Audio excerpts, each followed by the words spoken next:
Bismillahirrahmanirrahim. Assalamualaikum warahmatullahi wabarakatuh. Alhamdulillahirabbil alamin wassalatu wassalamu ala sayyidina Muhammadin wa ala alihi wa ashabihi ajmain. Rabbi syrah li sadri wa yassir li amri wahlul 'uqdatam min lisani yafqahu qawli. Rabbi zidna ilma warzuqna fahma. Subhanaka la ilma lana illa ma 'allamtana innaka antal alimul hakim. Alhamdulillah, pada kesempatan kali ini kita bisa bertemu kembali dalam mata kuliah Filsafat Pendidikan Islam, yang mana pada kesempatan kali ini kita akan membahas tentang pengertian pendidikan Islam dan hakikat pendidikan Islam.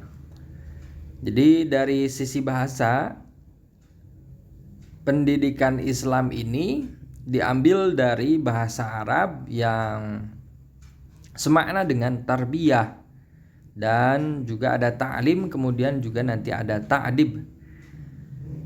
Tarbiyah dalam istilahnya sering digunakan sebagai padanan dari kata pendidikan. Kata pendidikan yang umum kita gunakan dalam bahasa Arab adalah tarbiyah dengan kata kerja robba. Kata pengajaran dalam bahasa Arabnya adalah ta'lim dengan kata kerjanya allama. Nah, pendidikan dan pengajaran dalam bahasa Arabnya adalah tarbiyah wa ta'lim. Sedangkan pendidikan Islam dalam bahasa Arab adalah tarbiyah Islamiyah. Nah, jadi di sini itu pendidikan Islam diambil dari beberapa kata yang merepresentatifkan makna pendidikan Islam. Di antaranya adalah tarbiyah, gitu ya. Tarbiyah. Kemudian juga ada ta'lim, kemudian nanti ada ta'dib. Nah, ini di dalam Al-Quran kita tidak akan temukan at-tarbiyah secara eksplisit gitu ya. Tetapi hanya kita temukan term istilah yang senada, yaitu ar-rabb, rabbayani gitu ya.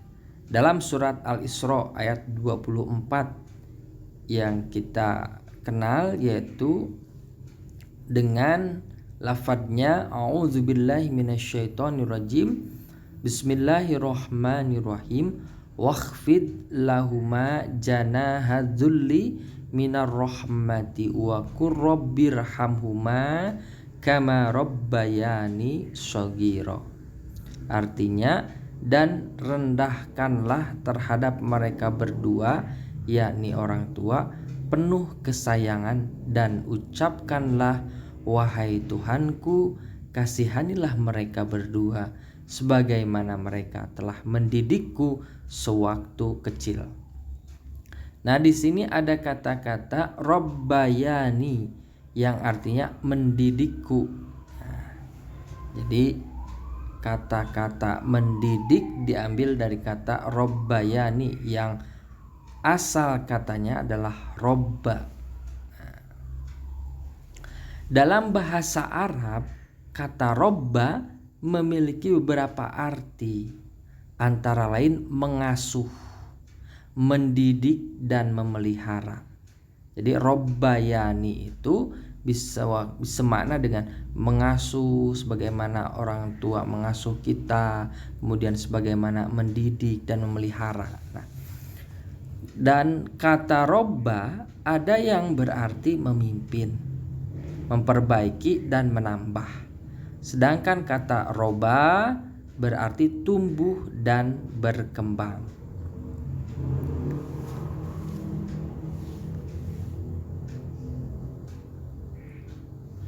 Dari uraian tentang pengertian pendidikan dari segi bahasa, dapat disimpulkan bahwa pendidikan mempunyai tugas membimbing dan mengarahkan pertumbuhan dan perkembangan manusia dari tahap ke tahap kehidupan anak didik sampai mencapai titik kemampuan optimal.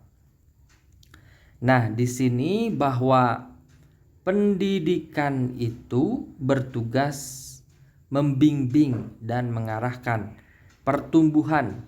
Nah, pertumbuhan ini berkaitan dengan aspek jasmani dan perkembangan ini berkaitan dengan aspek ruhani. Jadi apa yang ditumbuh dan dikembangkannya yaitu aspek jasmaninya dan juga aspek rohaninya. Karena manusia memiliki dua aspek itu, yaitu aspek jasmani dan aspek rohani. Keduanya perlu ditumbuh dan dikembangkan. Sebagaimana dalam lagu-lagu yang kita kenal juga, bangunlah jiwanya, bangunlah badannya untuk Indonesia Raya. Nah, itu pencipta lagu Indonesia Raya sangat paham akan dua unsur dari manusia, yaitu jasmani dan rohani. Ini keduanya harus dibangun, harus ditumbuh dan dikembangkan. Itulah namanya pendidikan. Jadi harus bisa menumbuhkan dan mengembangkan baik jasmani dan rohani. Sampai mana? Dari tahap ke tahap kehidupan anak didik sampai mencapai titik kemampuan yang optimal. Sebagaimana yang kita ketahui bahwa manusia itu memiliki potensi, memiliki bakat, memiliki fitrahnya yang telah Allah anugerahkan kepadanya. Bahwa manusia memiliki fitrahnya, memiliki bakatnya, sebagaimana di dalam hadis Nabi Muhammad SAW, kullu mauludin yuladu ala fitrah fa abawahu yuhawidanihi au yunassiranihi au yumajjisanihi. Kullu mauludin yuladu ala fitrah, kullu mauludin yuladu ala fitrah. Setiap anak terlahir membawa bakatnya, membawa fitrahnya, fa abawahu, maka kembali lagi kepada orang tuanya. Yuhawidanihi au yunasirani au yumajjisani, apakah dia akan menjadi Yahudi, apakah dia akan menjadi Nasrani, atau apakah dia akan menjadi Majusi, tergantung orang tuanya, tergantung lingkungan, tergantung pendidikan yang melingkupinya. Maka pendidikan yang pertama yang paling penting adalah pendidikan keluarga. Karena dari keluarga pendidikan akan berawal. Maka tidak heran ada al-ummu madrasatul ula, bahwa ibu adalah pendidik pertama.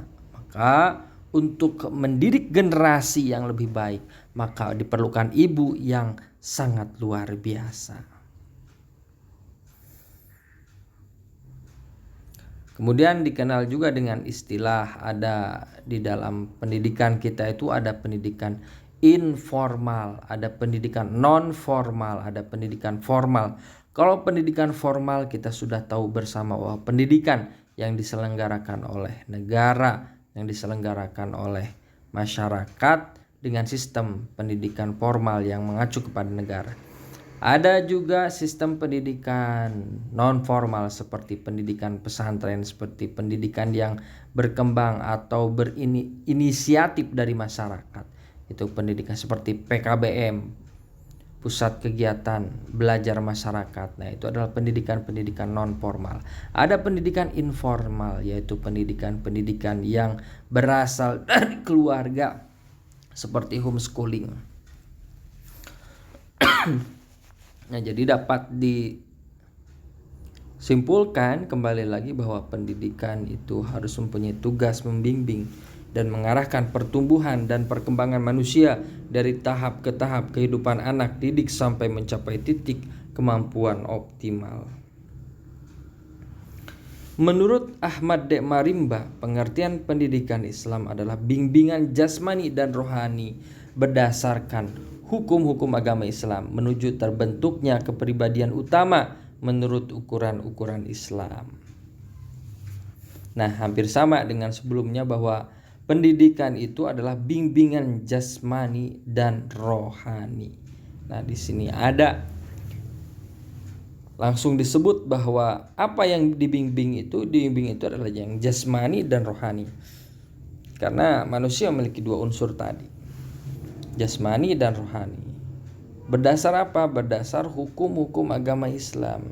Jadi di dalam proses pendidikannya harus berdasarkan asas-asas Islam. Asas-asas Islam itu tidak terlepas dari sumber yang utama, yaitu Al-Quran dan hadis. Menuju terbentuknya kepribadian utama, jadi kepribadian yang utama atau insan kamil. Jadi manusia dididik sejak kecil sampai dewasa, bahkan di dalam konsep pendidikan Islam itu minal mahdi ilal lahdi, dari sejak buayan sampai liang lahat. Jadi long life education itu terus ada di dalam diri manusia, bahwa pendidikan itu sepanjang hayat, sepanjang dia hidup, maka tidak mengenal usia. Maka dalam prosesnya itu harus mengacu kepada hukum-hukum atau ajaran-ajaran Islam supaya terbentuknya kepribadian utama menurut ukuran-ukuran Islam. Kemudian juga ini merupakan tambahan bahwa pendidikan Islam juga diambil dari kata-kata at-ta'dib, ada istilahnya ta'dib. Ta'dib itu merupakan proses di mana transfer of value. Jadi di mana seorang mengajarkan kepada orang lain atau kepada peserta didik tidak hanya transfer of knowledge, tidak hanya transfer pengetahuan, akan tetapi transfer value atau nilai atau adab atau etika.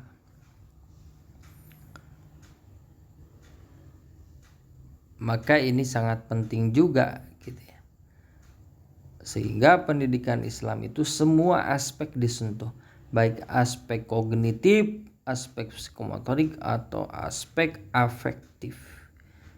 Maka nanti akan dihasilkan manusia-manusia yang sempurna, manusia-manusia yang paripurna dalam proses pengembangannya. Sebagaimana di dalam sabda Nabi Muhammad SAW, "Adabani Rabbi fa ahsana ta'dibi." Adabani Rabbi, Allah telah memberikan adab, memberikan pengajaran, memberikan pendidikan berbasis adab. Fa ahsana ta'dibi, dan itu sebaik-baik pengajaran. Nah, disitulah bedanya pendidikan Islam.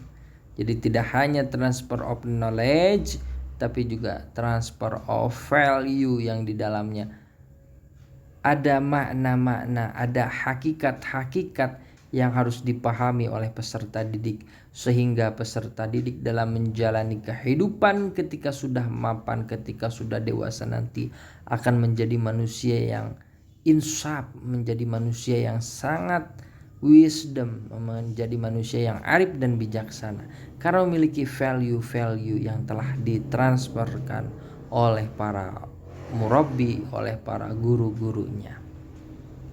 Kemudian yang berikutnya adalah hakikat pendidikan Islam adalah usaha orang dewasa muslim yang bertakwa secara sadar mengarahkan dan membimbing pertumbuhan serta perkembangan fitrah, kemampuan dasar anak didik melalui ajaran Islam ke arah titik maksimal pertumbuhan dan perkembangannya. Nah, jadi inilah definisi yang dikemukakan oleh M. Arifin dalam ilmu pendidikan Islam. Jadi bahwa hakikat pendidikan itu adalah usaha orang dewasa muslim yang bertakwa. Jadi proses pendidikan itu meniscayakan adanya guru, adanya mursyid, adanya murabbi yang memiliki kompetensi keislaman yang kuat, yang memiliki kompetensi ketakwaan. Muslim artinya tunduk patuh kepada ajaran agama Islam. Yang bertakwa adalah mengimplementasikan semua apa yang diperintahkan oleh Allah Subhanahu wa taala dan menjauhi apa yang telah dilarang Allah Subhanahu wa taala melalui syariatnya. Kemudian hal itu secara sadar dilakukan oleh orang dewasa di dalam mengajarkannya, mengarahkan peserta didik dan membimbing pertumbuhan serta perkembangan fitrah atau bakatnya masing-masing. Karena setiap orang memiliki bakatnya masing-masing, sebagaimana kita tahu ada istilahnya multiple intelligence. Jadi manusia memiliki kecerdasan majemuk yang perlu dikembangkan oleh para guru. Sampai mana pengembangan tersebut? Sampai pada titik maksimal melalui ajaran Islam,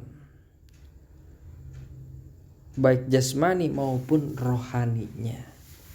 Nah, jadi semua aspek itu dikembangkan sampai kepada titik yang maksimal. Wallahu a'lam bishawab. Terima kasih atas segala perhatiannya.